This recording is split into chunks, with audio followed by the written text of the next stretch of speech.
I thought I was nervous, but then I figured I'm the number one flight attendant. I'm in front of 150 people. It feels the same. So it kind of went out the window a little bit. So, welcome to Creative Mornings Flight 428 with Service to Movement. Gratitude. I want to thank all of you for being here. You had a choice to be anywhere this morning, but you chose to be here with me, to just listen to a part of my story, a part of my journey that got me to this place where I am today, confidently in front of all of you to just have a conversation. So, I want to thank my parents. They are right now living in the Gambia, Africa, and they're watching live. So hi, Mom and Dad. I also want to thank my mom. So I have two moms. I have a stepmom and a mom, but they're both moms. So thank to both of them for what they've done for me. Thank you for all of my friends that are here in the building to support me today. It feels really good. Thank you, Sarita, for coming all the way from Lafayette to be here. Shed a few tears, but it was worth it.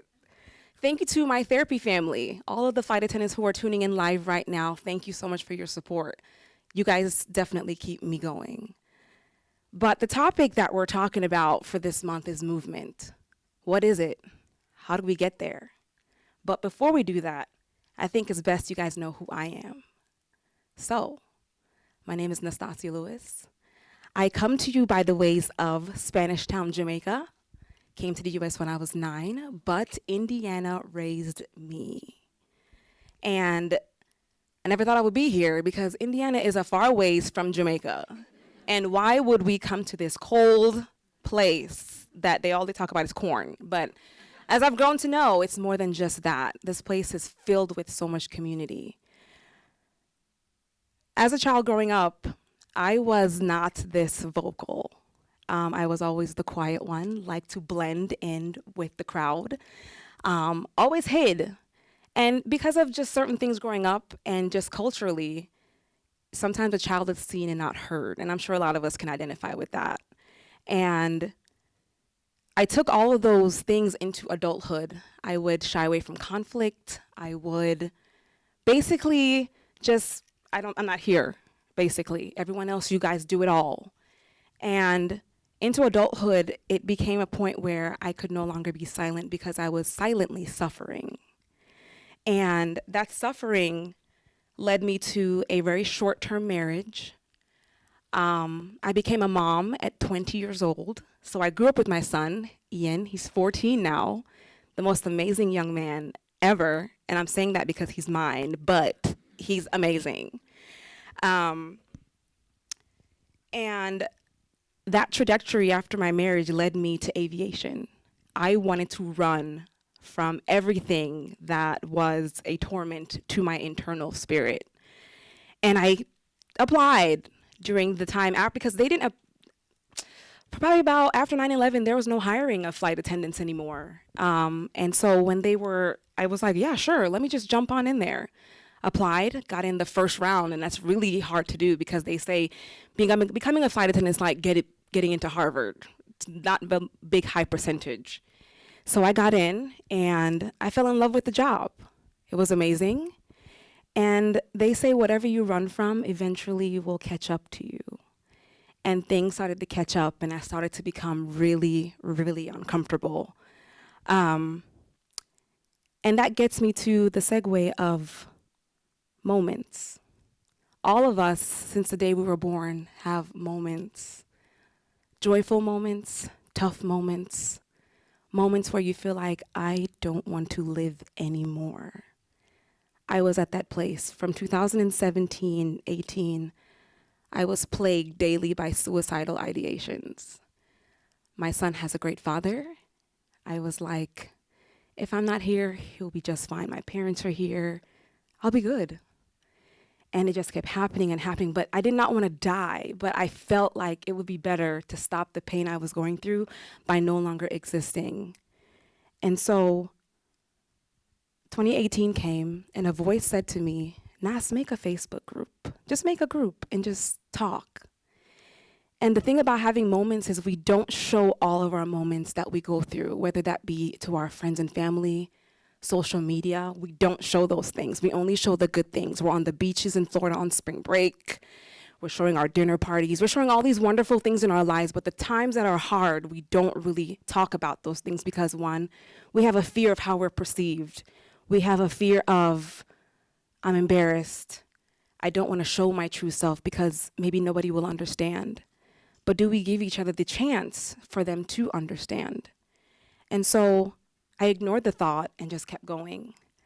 And in 2019, the same thought came to me again, make the group. So I wrote my story. And I basically invited every single flight attendant friend I knew because I was going through what I was going through within this community. So I decided, let me talk to them. Because speaking with your family, a lot of times, my parents would be like, you know what, you're tough. You'll go through it. You'll be fine. Say a prayer.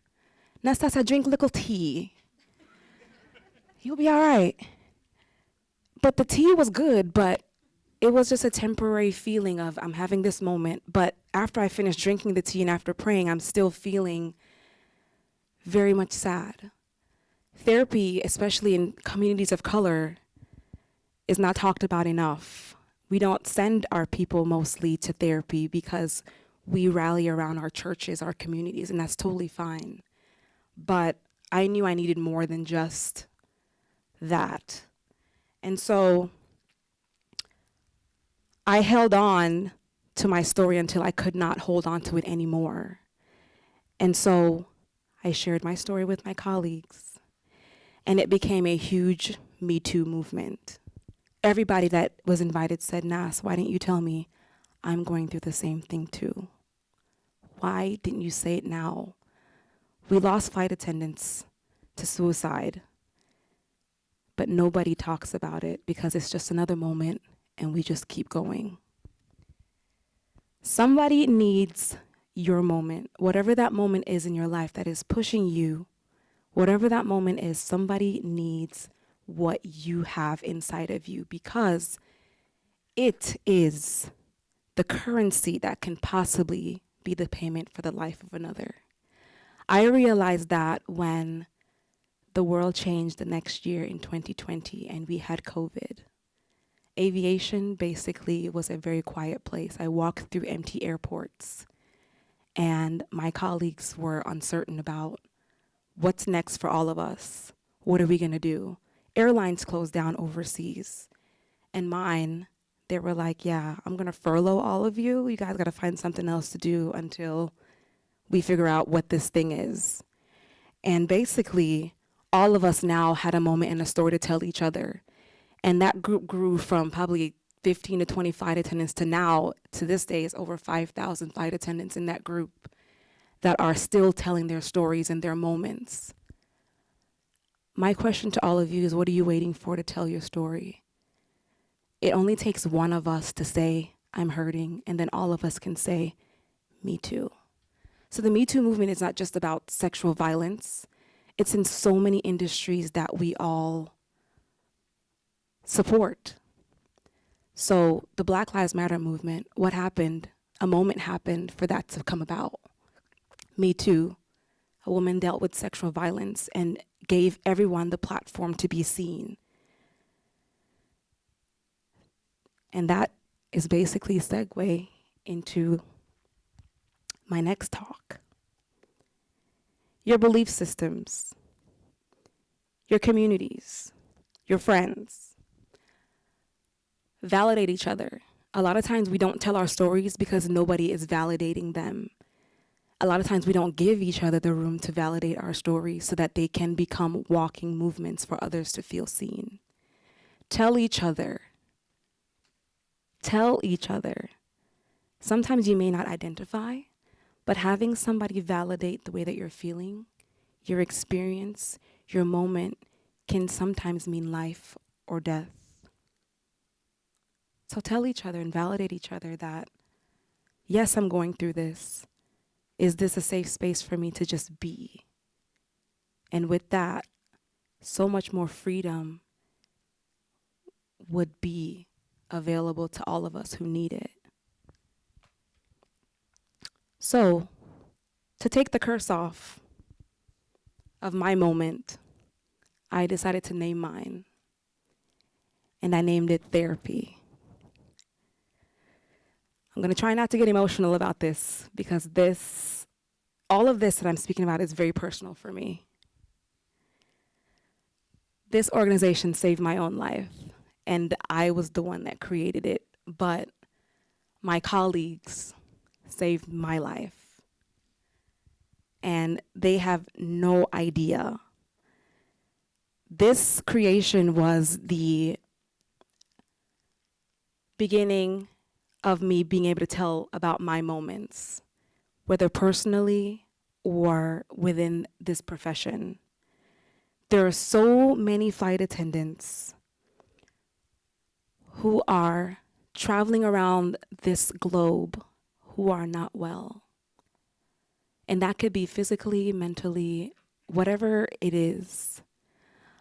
Everyone here, I'm sure, have been on a plane to travel wherever they're going. And every time, if there are people on that aircraft by FAA standards, a flight attendant has to be on that plane to be able to evacuate, because it's not all about the Coke and the pretzels. That's like 1% of our training. It's honestly complimentary, just for your travel, to make you a little more comfortable, since you guys did not eat or use the bathroom in the terminal that you sat out for the last 30 minutes. It's because, we just want to make sure that you're comfortable. But that is a complimentary thing. The biggest part of our jobs is safety. And it is shift work.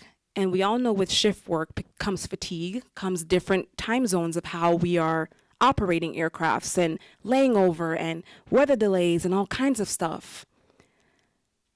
I challenge every single one of you when you travel to think about the humanity part of this profession of being flight attendants. We need you more than you believe. Yes, we're in charge, because you guys thank the captains when you're walking out. You don't thank the flight attendants. But we need you guys because it's all a together effort. We need you to give us so that we can give. And a lot of times we're on our third leg for the day. And it may be a 12, 15-hour day, and we're only getting paid for about 8 of those. So a lot of times when we're boarding, no, not a lot, every time we board, it's free. Okay, I'm just gonna put that out there. It's free, but that is the most hectic part of our day. And whatever you started with out when they dropped you off to the agents, I gotta pay $50 for my bag, I'm upset, go to TSA, take it all out, da-da-da-da. You guys come back on the plane, you give us the last end of it, and everyone's frustrated. Then it becomes my fault. So we're dealing with so many different things, and mentally that can be a lot. Absolutely. Our logo for therapy, not even our logo, our tagline is "Take care for healthier skies." I challenge my colleagues to take care of themselves, because the skies is not just about the clouds, it's who is up there every single day transporting all of us. And we all need to be healthy enough to do that. And we are all coming from different walks of life. A lot of us are moms. A lot of us are dads, wives, husbands, partners, caretakers. All of us are filled with so many different things and so many different moments. And we still have to show up and be the face of the airlines that we work for. And sometimes it's hard, it's frustrating, especially last August, a flight attendant went to the airport, just had a baby 10 days prior, and she threw herself off of the Philadelphia parking garage balcony and took her life. These are the stories they don't tell you, because they don't make for great press for said airlines, but these things matter. All the things that we treasure, all the people that we see every single day is walking with some moment that they're struggling with. All of us are. And everyone is looking for that safe space to say, or to have someone say, I see you. So what are you going to do with those moments? What are you going to do with those moments? Are you going to just sit on them and basically just let them ride and just suffer through it? Or are you going to turn those moments into something that can truly be beneficial to each other? Prime example, whenever we prepare a room that probably looks like this, like an aircraft, we prepare you by giving you instructions about putting on your seatbelt, make sure your bag's not in the way so no one will trip. In case we have to evacuate an aircraft, you pulling and taking your bag with you is you interrupting that 90 seconds I have to save all of you. But sometimes we forget about each other and forget that all of us want to live, so that bag, that whatever can wait. It's okay to go to baggage claim. Just make it an experience, but everybody wants their bags checked. So everyone is walking around in our own shells and forgetting that we need each other for this whole thing to go smooth. So all of our moments are currency. Every moment that we live, every moment that we experience, somebody else is experiencing it too. And whether we want to believe it or not, all of us are in service to each other. When I smiled at you this morning, that's my service. Whenever we go and volunteer at all these amazing organizations in Indianapolis, we're in service. All of us are in service of one another. And because of that service, because of those moments, movements like this come about. But it wasn't this easy. Before, therapy was this. It was a different logo. It was that. And it's shaped like a brain because I wanted to talk. I wanted to talk to my peers. I wanted to talk to somebody. And it was because of my peers that year I was able to move from the Facebook group to therapy January 11, 2020. I needed to talk to somebody. And my therapist saved my life. And I am here today because I took a chance. In my first session, I just sat there and cried for my whole hour. She just let me cry because I didn't have the words to even begin. How do I unpack all the things I've been burying for the last, probably since I was about 6 years old?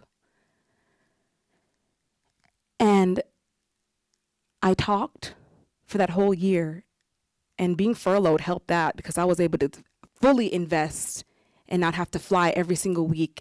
So I think everything was just aligned for me to have that journey. And because I needed to talk to somebody, I remember I've called EAP a few times at work, and sometimes I feel like when you have help from, whether that be your corporation or wherever you work for, sometimes it can be hard to talk to someone who doesn't understand what you do. And I felt like she didn't understand what I was going through. Yes, she understood at a baseline, but aviation is such a unique place. And as flight attendants, it's like you're giving her vernacular that she doesn't understand. You have to explain it, which takes away from the fact that I'm distressed. And after I ended that phone call at 1 a.m. that morning, everything that happens for me usually comes within the hours of 12 a.m. and 2 a.m. with my ideas. And something came to me, was like, why don't you find out how to make your own sort of peer-to-peer support system?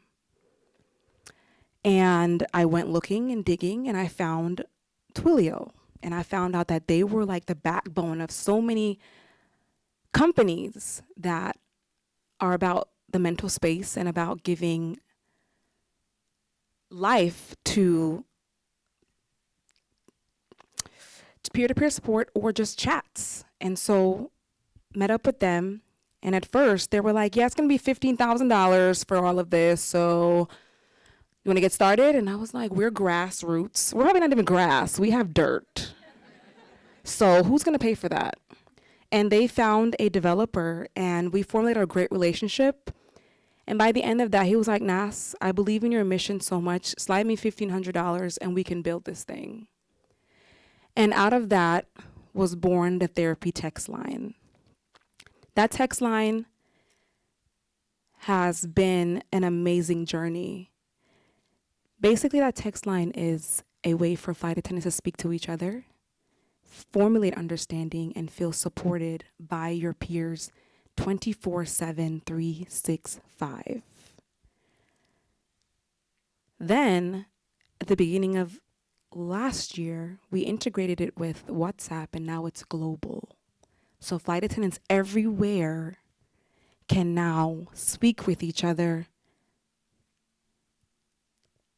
any time of the day, anywhere. So we've gotten messages from all over the world, and these are a few examples of just conversations that have been had on this text line over the last 2 years that have been so impactful to making sure your flight experience is optimum, because flight attendants are now being able to have an outlet to speak to each other and be able to come to work feeling like they've been supported by their peers. Because it's hard. It's an easy job, but it's hard some days, and the pandemic did not make it any easier. Every single day, we're seeing videos of flight attendants being punched in the nose, being attacked, being berated, and trying to open cabin doors in flight. I don't know how you're gonna do that, but sure, have a pick at it. But they try. And a lot of times it's because they've done things before they got on board, and then it just goes left. But these are the messages we're receiving from flight attendants. And this one, we are here to live. I want to live. This is a good fresh start and a new beginning. And hearing your colleagues say, I want to live, makes this work all the more amazing. This is a movement. And it was because of my moments of strife, my moments of thinking I wanted to give up, thinking that I wasn't worthy, thinking that this is just my life. And it feels like you're cursed at some points where you're like, when will this suffering end? When will it be my turn to feel some kind of peace? And it came to a point where I was like, why me? But then it turned into, why not me? Because of my moments, this was born. So what are you going to do with yours? What do you plan to do? Are you going to become the next United Way? The next Mental Health America? Because all of those, the Damien Center, the Julian Center, all of those places came about because of a moment. And that moment has impacted thousands of lives, have saved thousands of women, children, fathers. Our moments deserve the light. Show them to your community, your family, your friends. They need them, because some of us are hanging on by a thread. That used to be me, but I just kept going through the motions, and yeah, another day, gotta do this.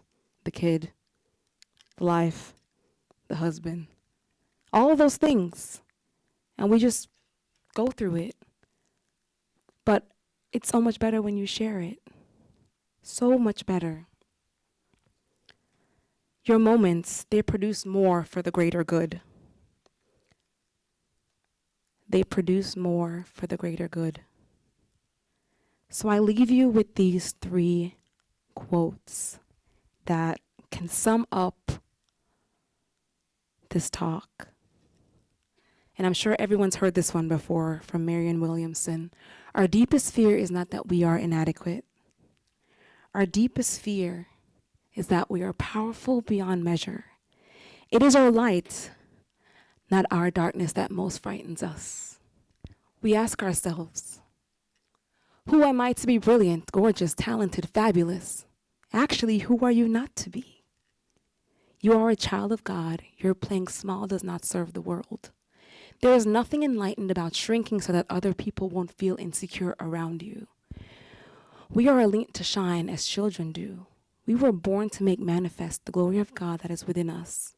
It is just not in us, some of us, it's in all of us. And as we let our own light shine, we are unconsciously giving others the permission to do the same. As we are liberated from our own fear, our presence automatically liberates others. So our moments will liberate each other. Take those moments that you're experiencing, whatever they may be, and turn them into a movement that will change the lives of humanity. You don't change the world with ideas in your mind, but with conviction in your heart. We can all leave those thoughts, those ideas, those moments, and try to forget them. But as I said earlier, whatever you run from, eventually it will catch up with you. So let them out. Untold stories become raging caged birds living rent-free in our delicate hearts. They will become even more poignant and more, it'll just literally eat you alive if you just don't let it out. Somebody needs it, and the more you feel that fire is the more you know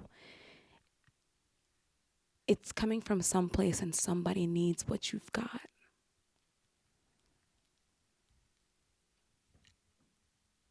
So, my call to action. What are you doing with your stories? What are you doing with your moments? What do you plan to do with them? Think about that. Also, your flight attendants matter. All of them. I'm sorry, pilots matter too, but right now it's about the flight attendants, okay? Your flight attendants matter, and we need you on your next travels. Remember this talk. Remember about the moments that we're experiencing and how volatile this industry is right now. But this movement of therapy has changed the trajectory of many of flight attendants' lives. And out of my moments of despair, out of my moments of no longer wanting to live, the moments that happen in our lives come with such detriment that we feel cursed. To take the curse off, I decided to name my movement therapy. What will yours be? Thank you.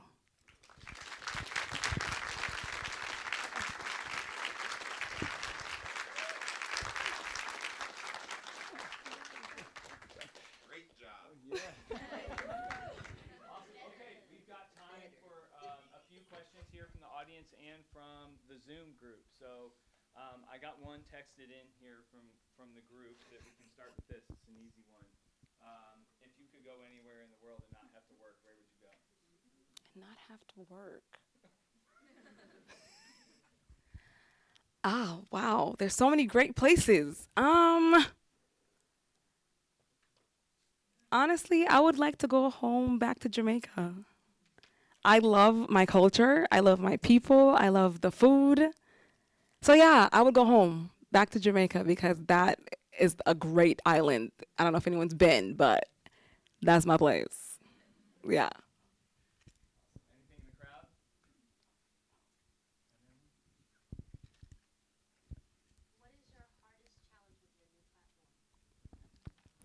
crowd? Um, I think the hardest part about this is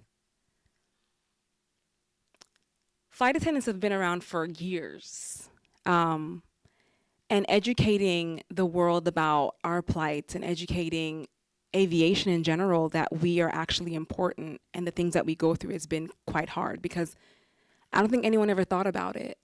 So it's not about convincing, but it's mainly educating the industry that more needs to be done and provided for this profession for us to be better, one, employees, better to each other and better for ourselves. So I would say that will be the hardest part about that is the constant explanations, which is totally fine.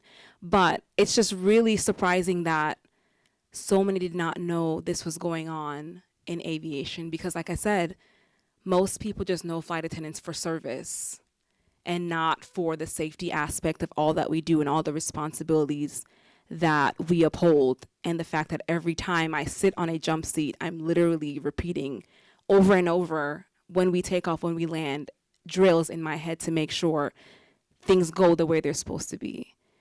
And so that I would say would be the hardest part is being a one new nonprofit, but being the only one of its kind.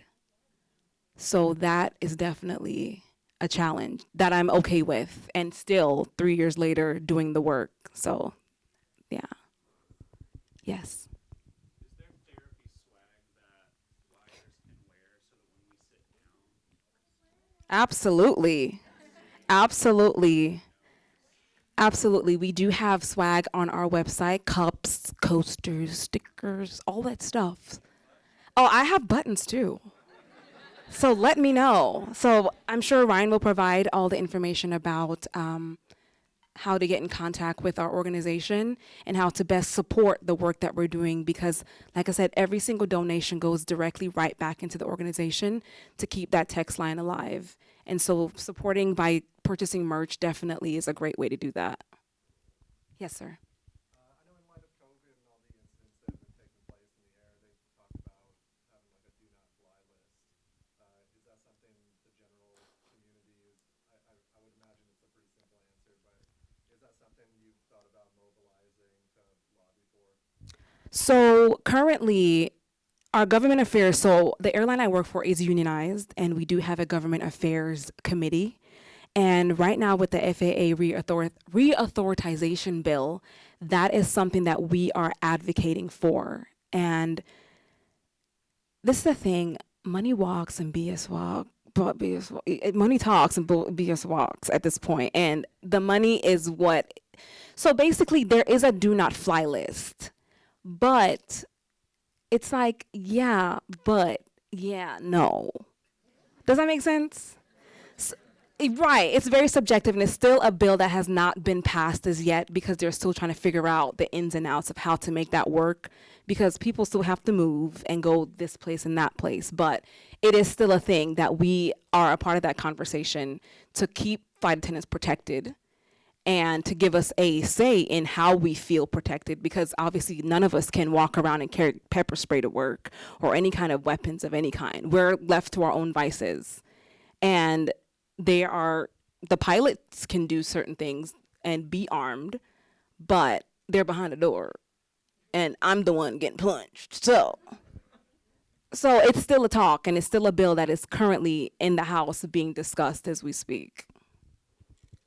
Yes.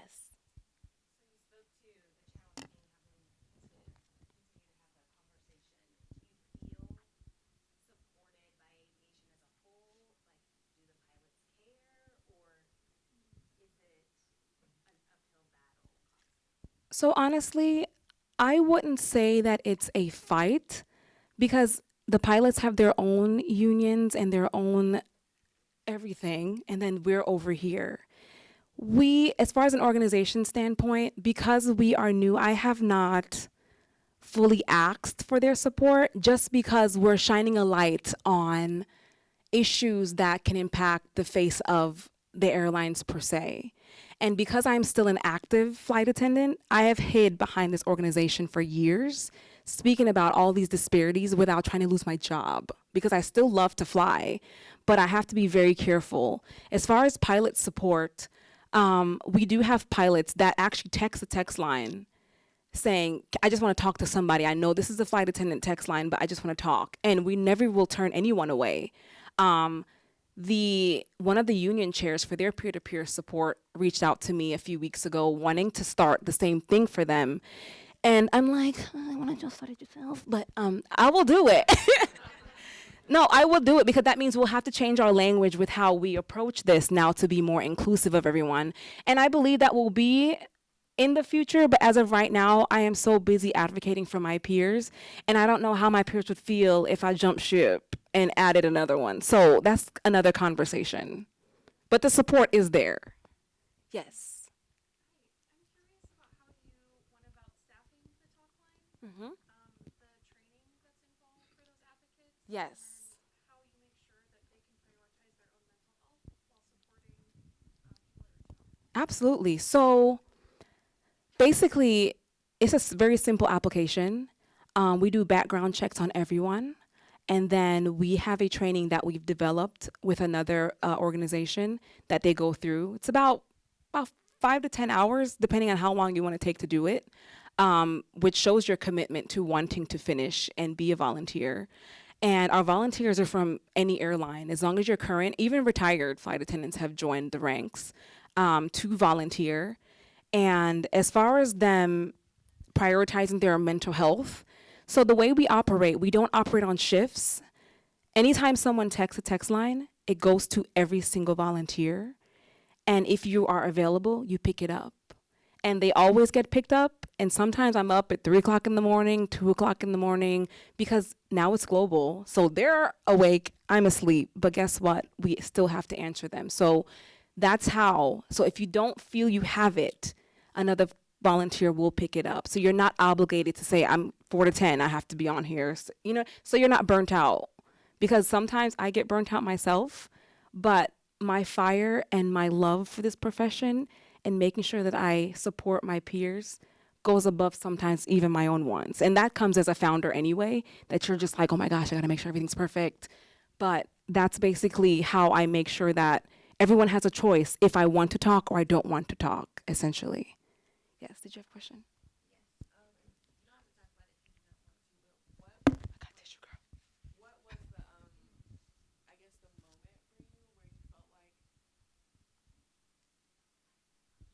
It's okay. I got tissue, girl. It's okay. hmm I'm here.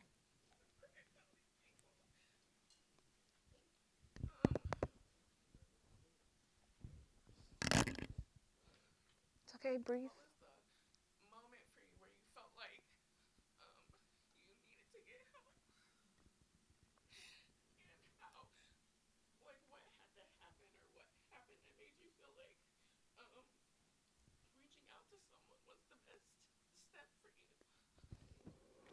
Whew. I hit rock bottom, and for some people have motivations for staying alive, and for me, that was my son. I didn't. Girl, now I'm gonna cry. I didn't want to leave him. I never really wanted kids, but it just so happened everybody needs an anchor.